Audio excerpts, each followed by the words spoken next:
여러분 이렇게 세상에서 가장 오래된 법전이 무엇인지 아십니까? 우리 고등학교 때 그죠? 사회 시간에 보면 이렇게 나오는데요. 우리 그 기원전 18세기 그러니까 4,000년 전에 함무라비 법전이 이렇게 생겼다라고 여러분들 배우셨을 것입니다. 요즘 그 인터넷을 검색해 보니까 뭐 우루남무 법전이라는 것이 또 발견이 됐는데 함무라비 법전보다 300년 전에 앞서서 사용되었다라고 그 말을 합니다. 자, 이 법전의 내용들을 살펴보면 거의가 이게 복수에 대한 것들입니다. 그래서 이 고대 법률을 복수에 대한 법이라고 말하기도 하죠. 눈에는 눈, 이에는 이, 눈을 상하게 하면 똑같이 눈방댕기를 만들어야 되고 이를 상하게 하는 자는 그대로 이를 상하게 한다라는 것입니다. 아주 간단하고 확실하게 질서를 잡아주는 그런 법이라고 할 수 있죠. 자, 그래서 이 복수에 대한 법은 이해하기도 아주 쉽습니다. 어떻게 보면 법이 체계화된 이유는 복수 때문이 아닌가라는 생각을 해봅니다. 복수는 복수를 낳지 않습니까? 또 복수가 복수를 낳고 복수는 계속해서 무한 반복으로 복수를 낳게 되는 거예요. 그러니까 사람들은 생각합니다. 어떻게 하면 이 복수 혈전을 끊을 수 있을까? 그럼 힘 있는 왕이나 나라나 정부가 규칙을 정해서 중재하자라고 생각한 겁니다. 이렇게 돼서 우리가 알고 있는 간단한 법률들이 생기게 되었고 함무라비나 또 우루남무 법전의 근거가 되었다라고 할 수 있습니다. 하지만 요즘 법률은 어떻습니까? 물론 그 죄를 범하는 존재에게 그에 합당한 벌을 주는 것은 예전과 동일하다고 할 수 있습니다만은 고대 법전과 상당히 다른 모습들을 볼 수가 있습니다. 또 구체적인 법률이 적용되고 또 많은 케이스에 따라서 결과가 다르게 나오게 된다라는 것입니다. 왜 그렇겠습니까? 이 고대 법률은 따르기는 쉽지만은 법의 중심이 사건과 결과에 있다는 거예요. 그러니까 결과를 보고 그대로 응징을 하게 되는 겁니다. 그러나 이 현대의 법률은 그 중심에 인간이 있다라고 할 수 있어요. 그러니까 뭐 복수에 대한 법은 그 행위에 대한 결과가 나와야 하겠지만요. 현대 법률은 그 행위를 한 주체, 즉 인간에게도 관심을 가지자라는 것이죠. 그러니까 뭐 인간을 바꾸면 죄법률이 낮아진다. 다음에 또 죄를 짓지 않을 것이다라는 그러한 그 근거로 요즘의 법률을 만들게 되었다는 거죠. 자, 그래서 이 범죄를 고의로 저질렀든지 충동적으로 저질렀는지 또 그리고 피해를 당한 사람에 대한 보상도 그 사람의 뭐 정신적인 손해와 주위에 있는 가족들이나 또 친구들에 대한 충격이나 아픔까지도 생각해서 형벌을 주고 또 보상을 주자라는 것이 요즘의 법률이라고 할 수 있는 거죠. 처음부터 이 법에 대해서 이야기하는 좀 따분하기도 하지만 자, 우리는 일상생활 속에서 이렇게 내가 당한 조그만 그런 상처나 조그만 그런 불평과 불만이라도 거기에 합당한 복수를 각자의 방식대로 생각하며 살아가고 있기 때문이라고 여러분들에게 말씀드리고 싶습니다. 그러나 중요한 것은 이 기독교 핵심 진리 가운데 하나가 바로 이 세상이 복수에는 복수를 가하는 그런 세상일지라도 우리 믿는 사람들, 하나님의 자녀들, 그리스도인들은 이 복수를 끊을 수 있는 유일한 소망인 용서를 바라보고 살아가자라고 하고 있다는 것이에요. 자, 그래서 이 성경은 복수하지 말라라고 하고 또 도리어 원수를 사랑하라라고 우리에게 가르치고 있습니다. 자, 그럼 이런 상황 속에서 여러분들은 성경이 가르치는 용서함의 자리에서 그 용서를 실천하며 살아가고 있습니까? 아니면 생각하고는 있으나 여전히 실패하며 살아가고 있습니까? 오늘 우리가 살펴볼 예수님의 두 번째 비유는 이 복수와 용서에 관한 이야기입니다. 이 비유는 우리들에게 복수를 어떻게 풀어나가며 살아가야 할지에 대한 답을 우리에게 주고 있다라는 것입니다. 우리 먼저 생각해야 될 것이 무엇인가? 바로 그리스도인들은 얼마나 용서하며 살아가야 하는가라는 질문에 대한 답을 얻는 것이 가장 중요한 요소라고 할 수가 있습니다. 자, 베드로는 본문을 통해서 자신에게 죄를 저지른 다른 그리스도인들은 도대체 몇 번 정도 용서해야 하는가에 대해서 예수님께 질문을 하고 있습니다. 우리 21절 말씀 같이 읽어볼까요? 시작. 그때 베드로가 나와 이르되 주여 형제가 내게 범죄를 하면 몇 번이나 용서하며 주리이까? 7번까지 하오리까? 라고 묻습니다. 우리는 예수님의 답을 얻기 전에 베드로가 왜 이런 질문을 했는가에 대해서 생각해 볼 필요가 있습니다. 그 답을 얻기 위해서는 우리가 마태복음 읽지 않았지만 마태복음 18장의 전반부를 살펴볼 필요가 있어요.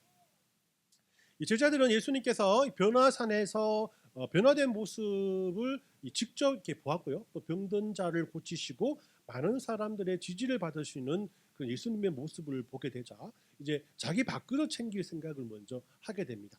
자신들이 먼저 좋은 자리를 차지하려고 하는 것이죠. 그래서 제자들은 천국에 가서는 누가 가장 큰 자입니까? 내가 그 큰 자가 되기 위해서 노력해야겠다라는 그런 의도로 예수님께 물어보죠. 자, 예수님은 제자들의 의도를 잘 아시고 세 가지로 이에 대해서 답을 해줍니다. 먼저 예수님은 어린 아이를 데리고 와서 어린 아이와 같이 아니면 천국에 들어가지 못하고 이 아이와 같이 자기를 낮추는 자가 천국에서 가장 크다라고 말씀을 하셨습니다. 그럼에도 이 말씀에 혹시라도 상처를 입는 제자들이 있을 수 있지 않습니까? 누가 또 저런 말을 해가지고 예수님께서 또 다 낮추라고 하는가?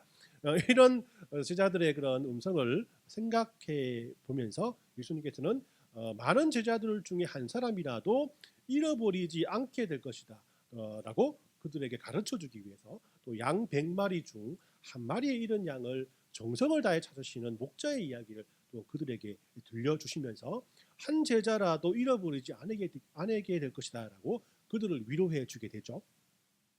자, 세 번째로 이렇게 예수님의 보호 아래에 있는 제자들은 모두가 용서함을 받은 사람들이기 때문에 형제가 어떤 범죄를 저지를지라도 눈에는 눈으로 곧바로 정죄하지 말고 권고하고 증인을 찾고 그래도 안 되면은 교회 공동체에게 말하여서 권고하고 또 기도와 자비를 베풀라라고 그들에게 말해주고 있습니다.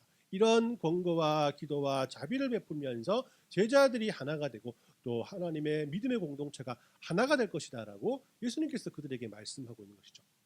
자, 이런 예수님의 말씀에 베드로는 그 예수님 좀 복잡하게 말하지 마시고 그래 몇 번이나 지체들을 용서하면 되겠냐고 그렇게 지금 물어보고 있는 거예요.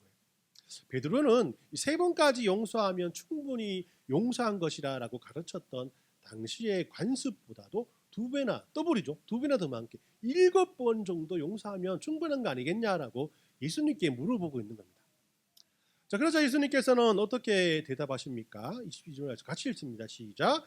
예수께서 이르시되 내게 이르노니 7번뿐 아니라 7번의 70번까지라도 할지니라 라고 합니다. 예수님께서 7번이 아니라 7번의 70승까지라도 용서해 주라라고 답을 해주신 것입니다. 베드로와 예수님의 대답에는 분명히 차이가 있죠. 베드로는 숫자, 즉 몇 번을 용서해 줘야 하는가에 초점을 맞추고 답을 요구하지만은 예수님은 그 숫자를 정확하게 명확하게 파악하기 힘들 정도의 엄청난 숫자의 그런 내용들을 말씀하시면서 엄청난 용서를 그들에게 원하고 계시다라고 말씀을 하십니다. 즉 예수님의 대답은 용서의 횟수에는 의미가 없고 용서 그 자체에 초점을 맞추고 있다는 것입니다.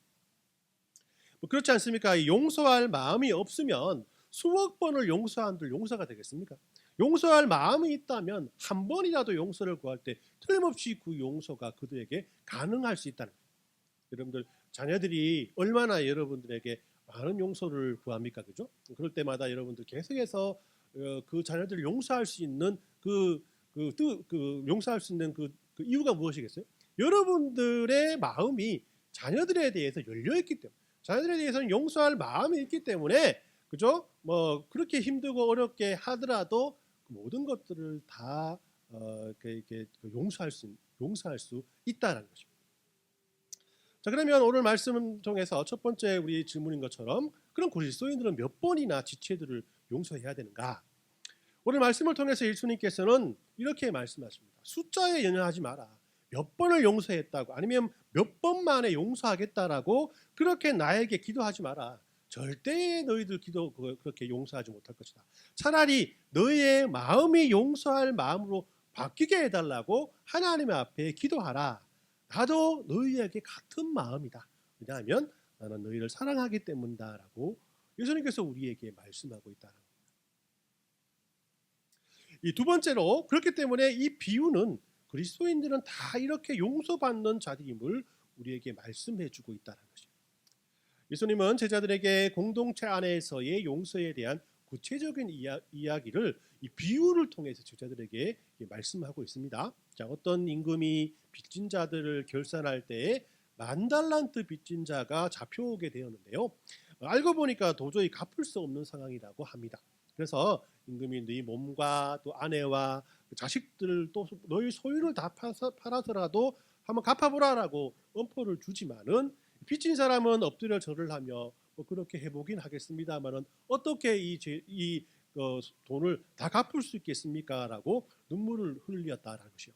그러자 임금은 빚진 자를 불쌍히 여겨서 그 빚을 모두 탕감해 주었다라는 그런 이야기입니다. 여기서 늘 우리에게 궁금증을 가지게 하는 그런 부분들이 있지 않습니까? 자, 임금에게 10,000달란트를 빚졌다고 하는데 10,000달란트가 현 시가로 얼마나 될까 하는 그런 궁금증입니다. 자, 그래서 제가 또 이렇게 어저께 챗 GPT를 좀 배웠었는데요.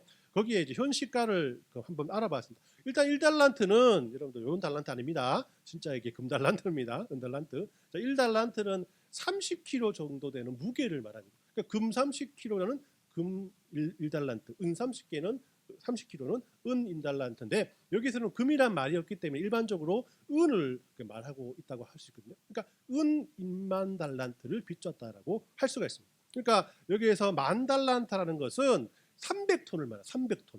그래서 여기서 제가 그 GPT의 현 시가를 알아보니까 은이 1kg에 58만 6,780원이 나갑니다. 어제 시가로. 그러니까 이거 300톤을 곱해봤습니다. 그러니까 어마어마한 숫자가 나와요. 4조 7,600억이라는 천문학적인 금액이 나오더라고요. 4조 7,600억. 예. 요즘 뭐 삼성 시가총액이 얼마입니까? 5조 됩니까? 4조 약간 넘죠, 그죠? 예. 그 삼성 정도 되는 그 기업체를 다 말아먹은 거예요. 사람 혼자가. 이게 얼마나 큰 금액이 있어요, 그죠? 예수님은 갚을 길이 없는 엄청난 빚을 진 사람들을 우리에게 비유로 말씀하고 있습니다. 이 비유는 어떤 면에서 하나님의 나라에 대한 비유 아니겠습니까? 하나님의 나라는 이렇게 하나님께 엄청난 죄를 범한 사람들로 가득 찬 나라라고 할 수 있습니다. 그 사람들이 진 빚은 하나님께 갚아드리고 싶어도 도저히 갚을 수 없는 것들이라고 할 수 있어요. 여러분들 이게 갚을 수 없는 빚으로 잠 못 이룬 적이 있으십니까, 여러분들? 저도 예전에 카드 돌려막기 하다가 호되게 고생을 한 적이 있어요. 그래서 밤마다 눈을 감으면 어떻게 이거 갚나, 그죠? 이렇게 생각해 왔어요. 그러나 이 도저히 갚을 수 없는 엄청난 숫자 앞에 여러분 있게 된다면 아마도 여러분들의 마음과 영혼까지 이렇게 털리게 될 것입니다. 과연 이렇게 우리 2부 예배가 어르신 분들이 많으신 것 같아요. 우리 1부 예배 때는 제가 갚을 수 없는 빚으로 잠 못 이룬 적이 있으십니까 하니까 전부 다 하면 서로 막 웃고 막 그러더라고요. 젊긴 젊어 보입니다. 그죠? 1부 예배가. 여러분들 뭐 그 정도 빚이야 뭐 그러니까 제가 다 갚을 수 있지라는 생각에 아무래도 그래요. 여러분들 어릴 때 젊었을 때 아마 그래 갚지 못하는 빚에 대해서 엄청난 트라우마를 가지고 있을 것입니다. 그러나 이 비유는 갚을 길 없는 우리들의 죄를 하나님께서 예수님의 십자가의 보혈로 깨끗이 씻어 주셨음을 우리에게 간접적으로 말씀하고 있다는 것입니다. 아까 우리 집사님께서 기도하실 때도 인용하셨던 로마서 5장 8절 말씀, 우리가 아직 죄인 되었을 때 그리스도께서 우리를 위해 죽으심으로 하나님께서 우리에 대한 자기의 사랑을 확증하셨느니라라고 말씀하셨습니다. 그렇습니다. 우리는 하나님을 만났고 하나님은 그분을 거역한 우리의 죄값이 너무나 커서 우리의 힘으로는 도저히 갚을 수 없다는 것을 아셨다는 것입니다. 우리는 종종 선행을 통해서 그 값을 갚으려고 하는 그런 어리석은 다짐을 하지만은 어떤 선행으로도 그 빚을 갚을 수 없음을 성경은 우리에게 말씀하고 있습니다. 도저히 갚지 못하는 무능한 우리에게 하나님의 용서밖에 답이 없음을 우리 이 말씀을 통해서 깨달을 수 있어야 한다. 그렇기 때문에 이 비유는 우리들의 죄에 대한 무능력함과 하나님의 무조건적인 은혜를 우리에게 알려주고 있다는 것입니다. 자, 이렇게 우리 그리스도인들은 우리의 임금 대신 하나님께 다 용서함을 받은 존재입니다. 그렇기 때문에 저와 여러분들 모두는 로마서의 말씀처럼 우리가 아직 죄인 되었을 때에 예수님께서 우리를 위해서 죽으심으로 하나님께서 우리를 얼마나 사랑하시는 분이신가를 확증하며 살아갈 필요가 있습니다. 세 번째로 그렇기 때문에 그리스도인들은 타인을 용서하는 데까지 나아갈 수 있어야 한다는 것입니다. 예수님의 비유는 계속 되고 있습니다. 이렇게 모든 빚을 탕감받은 사람은 룰루랄라 하면서 왕궁을 나오게 되었는데요. 왕궁을 나오자마자 그 앞에 자신에게 100데나리온 빚진 동료를 만나게 됩니다. 천문학적인 돈을 탕감받은 사람이라면 이 친구의 빚도 탕감해 줘야 되지 않겠습니까? 그런데 전혀 그렇지가 않습니다. 우리 28절부터 30절까지 말씀을 읽어봅니다. 시작.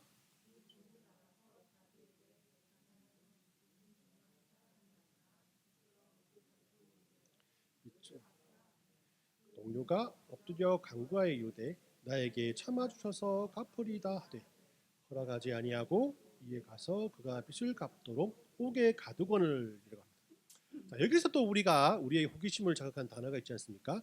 100데나리온입니다.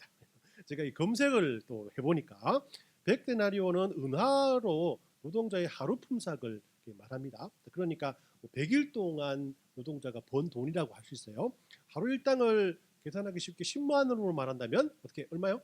1000만 원이 나오고 15만 원으로 한다면 1500 정도 되는 그런 정도의 돈이라고 할 수 있습니다. 저에게는 굉장히 큰 돈이지만 우리 사조나 빚진 자에게 비한다면 계산해보니까 80만 분의 3 정도 되는 그런 돈이라고 합니다. 이런 엄청난 이 차이에도 불구하고 10,000달란트 빚졌던 사람은 100데나리온 빚진 사람들을 옥에 가두어 버린 거예요. 빚진 자가 돈을 갚지 않으면 옥에 가두는 것이 당연한 그 법률 제도였기 때문에 뭐 그렇게 흠잡을 수 없을 것입니다. 하지만 그가 어마어마한 빚을 탕감받은 사람이었기에 많은 사람들에게는 큰 충격이 되었어요. 그래서 사람들은 이런 말도 안 되는 상황을 임금님께 그대로 보고를 합니다. 이 보고를 받은 임금님이 그를 불러서 이렇게 충고를 하죠. 33절 같이 읽어볼까요? 시작. 내가 너를 불쌍히 여김과 같이 너도 내 동료를 불쌍히 여김이 마땅하지 아니하냐 하고라고 말씀하죠. 자, 임금은 첫 번째 종을 불러서 그 야박한 마음을 꾸짖으시면서 은혜 입은 자는 은혜를 베풀어야 한다라고 지적을 합니다. 그리고 임금은 노하여서 첫 번째 빚진 자에게 다시 빚을 갚으라라고 말하며 그 역시도 감옥에 가두어 버렸다는 것입니다. 자, 이 비유를 들은 제자들은 이 비유에 나오는 임금이 바로 하나님을 가리킨다라는 사실을 즉시 깨달았을 것입니다. 사람은 하나님으로부터 무한한 빚을 탕감받은 채무자와 같다는 것이죠.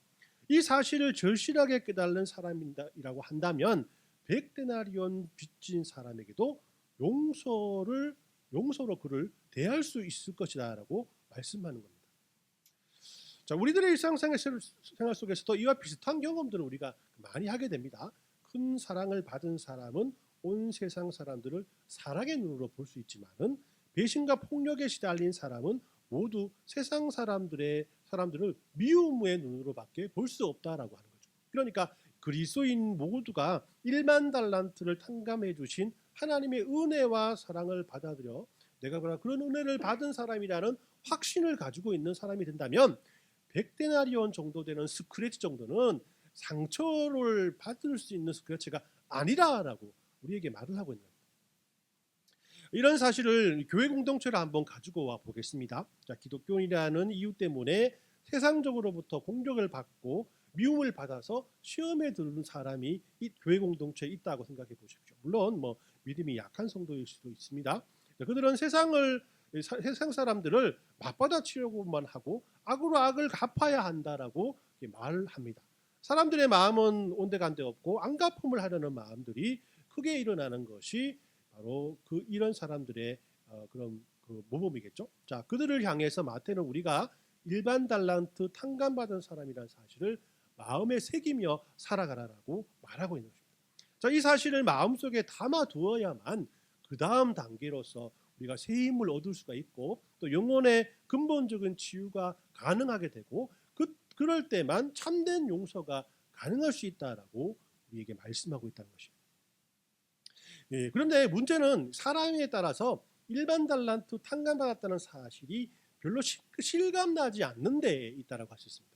기독교인들도 이 사실을 노골적으로 부정하지 않죠. 다른 사람들은 몰라도 나는 탕감받을 게 없다라고 생각하는 사람들이 많기 때문이라고 할 수 있습니다. 잘못은 자기만이 아니라 다른 사람들도 똑같이 졌기 때문에 이것은 뭐 그렇게 생각해 볼 필요가 없는 문제라고 그냥 넘어갈 수 있다는 거죠. 물론 기독교인이 하나님 앞에서 죄책감만을 가지고 살아간다는 것은 잘못된 것이라고 할 수 있습니다. 1만 달란트 이야기는 이렇게 심리적인 죄책감의 문제가 아니라 우리의 실존에 대한 직관적인 문제로 이어질 수 있어야 된다는 거예요. 우리는 하나님께 순전히 빚을 지고 사는 사람 아니겠습니까? 모든 걸 공짜로 받은 그런 존재라고 할 수가 있다는 겁니다. 여러분들 한번 쉬운 예를 한번 들어보겠습니다. 여러분들 보시는 것이 바로 태양입니다. 자, 태양을 보십시오. 태양 하나 만들려면 얼마나 큰 돈이 들까요? 아마 뭐 1만 달란트, 수천조 달란트가 있어도 안 될 것입니다. 태양에서 나오는 에너지의 극히 일부만이 지구에 오는데도 불구하고 그것이 우리 지구 모든 생명체를 살아가게끔 만드는 그런 에너지의 원천이 된다라고 합니다. 놀랍지 않습니까? 늘 태양이 뜨고 지면서 우리 곁에 있기 때문에 그걸 누리는 게 당연하다고 생각하거나, 태양은 자연현상이니까 그것으로 인해서 우리가 하나님께 빚진 것은 아무것도 없다라고 생각하거나, 또는 그것이 이 창조주 하나님의 큰 선물이라는 사실을 알기는 알지만 뭐 나한테만 온 것이 아니고 모든 사람에게 똑같이 받는 혜택이기 때문에 하나님께 빚진 것이 아니다라고 우리는 흔히 생각하며 살아갈 때가 많습니다. 여기서 우리가 영성의 큰 차이가 나타나는 것이죠. 하나님께로부터 받은 것을 1만 달란트로 느낄 수도 있고 100데나리온 정도로 느낄 수도 있고, 돌아가서는 아무런 느낌이 없을 수도 있습니다. 어느 쪽이 하나님 앞에 영적인 삶을 살아가는 사람들의 태도일까요? 태양만 보더라도 우리는 하나님께 무한한 빚을 지고 사는 사람인데, 특히나 우리 예수 그리스도를 통해서 하나님이 행하신 구원 사역을 우리에게 베풀어 주신 그 은혜들을 생각한다면 1만 달란트가 아니라 수조 수백조 달란트를 탕감받은 삶을 우리는 지금 살아가고 있다라고 인정할 수 있어야 될 것입니다. 자꾸 돌아가니까 막 헷갈리죠, 그죠? 넘어가겠습니다. 자, 말씀을 정리합니다. 자, 우리는 창조주 하나님께 엄청난 죄를 지은 사람들입니다. 우리가 하나님께 진 죄는 첫 번째 종이 왕에게 진 빚처럼 도저히 갚을 수 없을 만큼 큽니다. 그러나 은혜롭게도 하나님이 우리에게 예수님을 보내주셔서 우리의 죄를 사하시고 허물을 용서해 주셨어요. 그렇기 때문에 무조건적인 은혜를 받은 우리들 역시 용서의 은혜를 베푸며 살아가야 하는 것이 당연한 것 아니겠습니까? 그러면 용서 안 한다는 것이 실제적으로 구체적으로 무엇을 의미하는 것일까? 저는 여러분들께 저의 용서에 대한 입장을 말씀드리고 싶습니다. 저의 내피셜이기 때문에 알아서 들으셔야 합니다. 아니라라고 생각하신 분이 있다면 여러분들의 생각이 맞는 겁니다. 아시겠죠? 자, 여러분들 당사자 앞에서 가서 미안하다고 용서해달라고 말하고 친하게 지내야만 실제적으로 그 사람을 용서하는 것이 될까요? 자, 이 질문을 저에게 직접 해보았습니다. 저에게도 역시 상처를 준 많은 사람들이 있습니다. 세월이 많이 흘렀어도 기억이 납니다. 그분들이 반드시 악해서가 아니라 서로 코드가 맞지 않아서 그런 상처를 주고받았다라고 생각합니다. 저는 지금 그분들을 미워하지 않고 다 이해하지만 서로 만나서 재미있게 지내는 힘들다는 게 솔직한 저의 생각입니다. 가끔 만나서 안부도 전하고 지금은 미워하고 잘 때 막 이불킥 할 만큼 사무치지는 않지만 억지로 친해지려고 노력하는 것은 위선일 수도 있고, 또 그런 노력을 기울이기에는 내 인생이 얼마 남지 않았다, 내 인생에서 시간이 부족하다는 생각을 하기 때문에, 마치 이런 생각이 오늘 말씀에도 나와 있던 것처럼 4번이나 만나서 용서했다, 7번 만에 용서했다라는 베드로의 고백 같아서 저는 싫습니다. 제 영성이 여전히 미숙한 그 증거인지는 모르겠지만 저는 당사자와 서로 그 사실에 대해서 되새기면서 얼굴을 붉히지 않고, 또 그것이 나의 영성에 거리낌이 없다면은 그들은 그들 그대로 하나님의 은혜를 의지하며 살게 해달라고 축복하며 기도해주고, 나는 나대로 또 다시 같은 이유로 상처를 입지 않게 조심하며 살아가는 것이 마태가 말하는 진정한 용서의 영성이라고 저는 생각합니다. 저는 오늘 말씀을 읽으면서 마치 마태복음 기자가 속해 있었던 초대 교회의 그 시간으로 다녀온 기분이 듭니다. 억울하고 속상한 일을 당해서 실족한 믿음 어린 신자들에게 마태복음은 이렇게 말씀하고 있습니다. 그의 충고는 오늘 우리에게도 그대로 전달이 되죠. 우리의 삶 속에서 일어날 수 있는 모든 어려움은 실은 백데나리온처럼 우리에게 다가올 때가 있다는 것입니다. 그러니 이제 그만 백데나리온에 마음 아파하지 마십시오. 그런 건 때로는 손해봐도 당연히 걱정 없는 그런 풍성한 삶을 우리가 살아가고 있지 않습니까? 이런 일반 달란트 탕감받은 사람이라는 사실에 우리에게 분명히 집중하며 살아갔으면 좋겠습니다. 우리는 이 세상을 죽어도 바꿀 수 없는 하나님의 은혜 안에 살아갈 수 있는, 하나님의 은혜를 받고 살아갈 수 있는 우리 그리스도인 아니겠습니까? 그럴 때 진정한 의미에서의 용서가 가능하고, 또한 여러분들의 영혼 역시 하나님의 은혜와 사랑 가운데 행복한 삶을 살아갈 수가 있다는 것입니다. 이런 은혜가 한 주간 살아가는 가운데 저희 여러분들의 삶 속에 넘쳐나시길 예수님의 이름으로 축원합니다. 아멘.